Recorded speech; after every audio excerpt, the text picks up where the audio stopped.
ہم نے دیکھا کہ پاکستان کی ایک پوری فہرست ہے چیزوں کی، اگر اس کی ڈیٹیل میں چلے جائیں تو پھر شاید بہت لمبی کہانی ہو جائے، لیکن کیا کھویا کیا پایا؟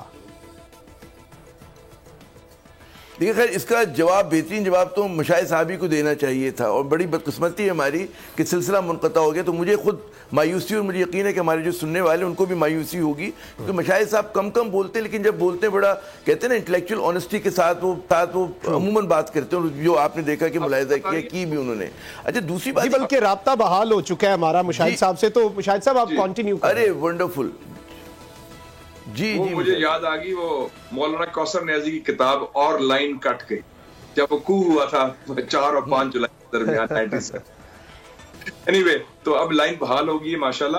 جو بات ہو رہی تھی آپ لوگوں سے، مخدوم صاحب اور عامر زیاد صاحب سے، وہ یہی تھا کہ کیا نقصانات. ایک تو میں نے کہا ہے کہ معیشت جو ہے اس میں بگاڑ آیا، کیونکہ معیشت کی بنیاد ہوتی ہے انویسٹر کانفیڈنس، اور وہ کانفیڈنس ہوتا ہے جب سیاسی استحکام ہو، نمبر 1. دوسرا ہوا کہ چونکہ فوکس مکمل داخلی سیاست پر ہو گیا، سیاسی چپکلش پر ہو گیا، تو دہشت گردی پھر سے ابھرنے لگی.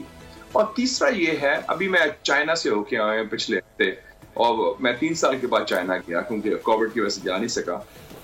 چائنا ہمارا بڑا بہترین دوست ہے، اعتماد کا ساتھی ہے، ہر مشکل وقت میں ہمارا ساتھ دیا.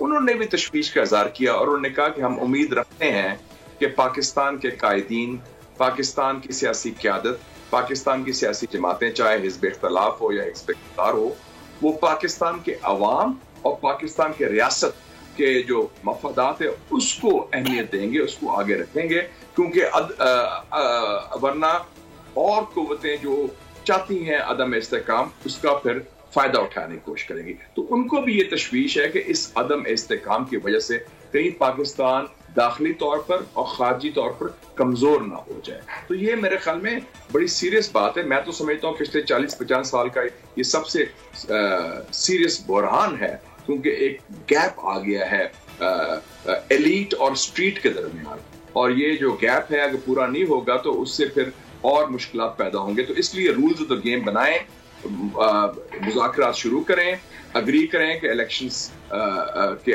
لینے، اور الیکشن کے رزلٹ جو ہے اس طریقے سے ہونے چاہیے رولز آف دا گیم کہ وہ اس کے تسلیم بھی کیے جائیں، کیونکہ کسی نے ہارنا ہے، کسی نے جیتنا ہے. تو یہ بہت ضروری ہے، اور تاکہ اس دلدل سے، اس مشکل سے نکلیں. یہ Pakistani people they deserve much better. Quaid Azam نے بڑی مشکل سے یہ ملک بنا کے آپ کو دیا سلور پلیٹر پر، اور اس کو ہم اگر یہ حشر کریں تو یہ میرے خیال میں it will be a failure of the leadership, اور نہ عوام نہ تاریخ ہمیں معاف کرے. ایگزیکٹلی. یہاں پہ مشاہد صاحب ایک اور بڑی